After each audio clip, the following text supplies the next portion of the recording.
आज आइए हम चमत्कारिक पर्व फसह इस उपदेश से फसह के विषय में सोचने का कुछ समय लें। आइए हम निर्गमन अध्याय 12 आयत 11 पर जाएं। और उसके खाने की यह विधि है, कमर बांधे, पांव में जूती पहने और हाथ में लाठी लिए हुए उसे फुर्ती से खाना। वह तो यहोवा का पर्व होगा, क्योंकि उस रात को मैं मिस्र देश के बीच में होकर जाऊंगा और मिस्र देश के क्या मनुष्य क्या पशु सबके पहलोटों को मारूंगा और मिस्र के सारे देवताओं को भी मैं दंड दूंगा। मैं यहोवा हूं। और जिन घरों में तुम रहोगे उन पर वह लहू तुम्हारे लिए चिन्ह ठहरेगा, अर्थात मैं उस लहू को देखकर तुमको छोड़ जाऊंगा। और जब मैं मिस्र देश के लोगों को मारूंगा तब वह विपत्ति तुम पर न पड़ेगी और तुम नष्ट न होगे, और वह दिन तुमको स्मरण दिलाने वाला ठहरेगा और तुम उसको यहोवा के लिए पर्व करके मानना। वह दिन तुम्हारी पीढ़ियों में सदा की विधि जानकर पर्व माना जाए। जब कभी हम फसह मनाते हैं, परमेश्वर अपने अनुग्रह में हमें चमत्कार का उपहार देते हैं। आइए हम भजन संहिता अध्याय 91 आयत 7 निकालें। तेरे निकट 1000 और तेरी दाहिनी और 10,000 गिरेंगे, परंतु वह तेरे पास न आएगा। परंतु तू अपनी आंखों से दृष्टि करेगा और दुष्टों के अंत को देखेगा। हे यहोवा, तू मेरा शरण स्थान ठहरा है। तूने जो परम प्रधान को अपना धाम मान लिया है, इसलिए कोई विपत्ति तुझ पर न पड़ेगी, न कोई दुख तेरे डेरे के निकट आएगा। क्योंकि वह अपने दूतों को तेरे निमित्त आज्ञा देगा कि जहां कहीं तू जाए वे तेरी रक्षा करे।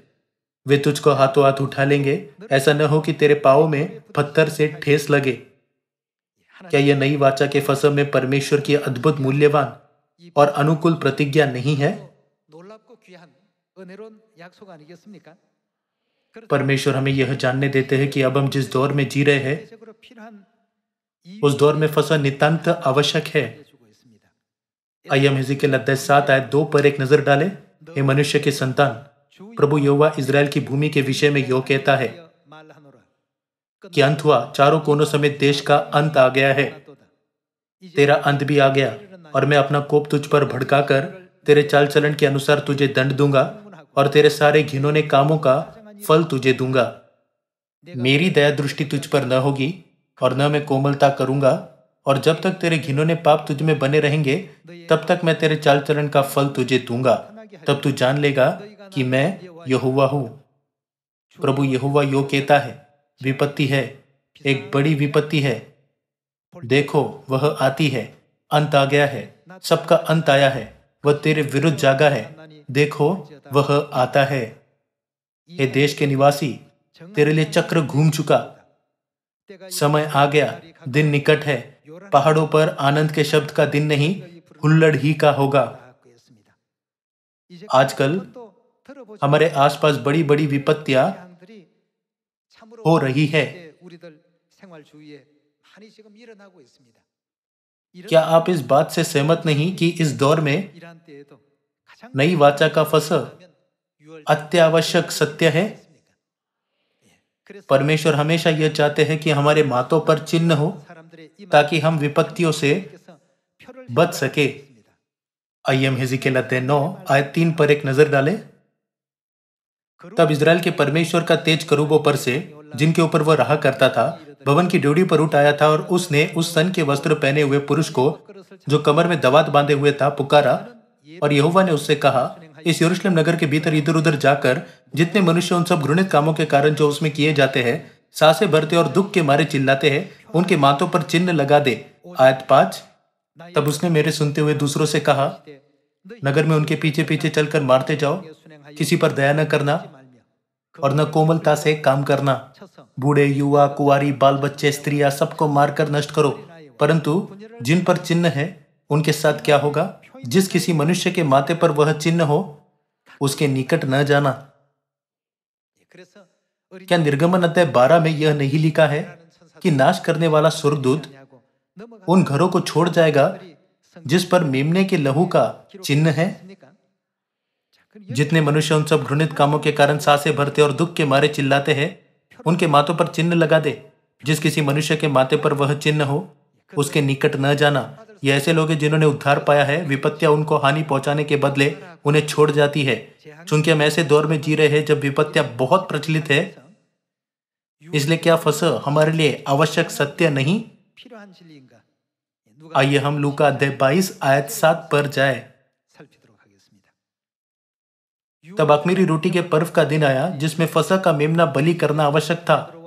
यीशु ने पतरस और यूहन्ना को यह कहकर भेजा, जाकर हमारे खाने के लिए फसह तैयार करो। यीशु ने फसह के विषय में क्या कहा? जाकर हमारे खाने के लिए फसह तैयार करो।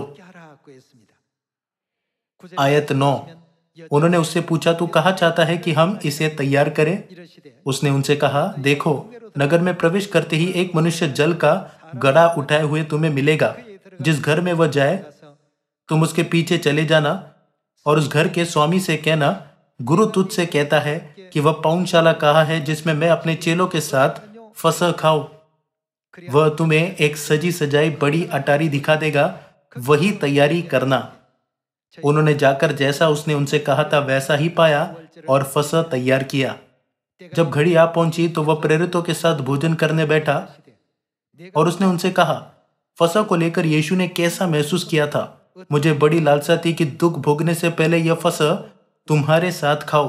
आइए हम आयत 19 देखें। यह कहा गया है, फिर उसने रोटी ली और धन्यवाद करके तोड़ी और उनको यह कहते हुए दी, यह मेरी देह है जो तुम्हारे लिए दी जाती है, मेरे स्मरण के लिए यही किया करो।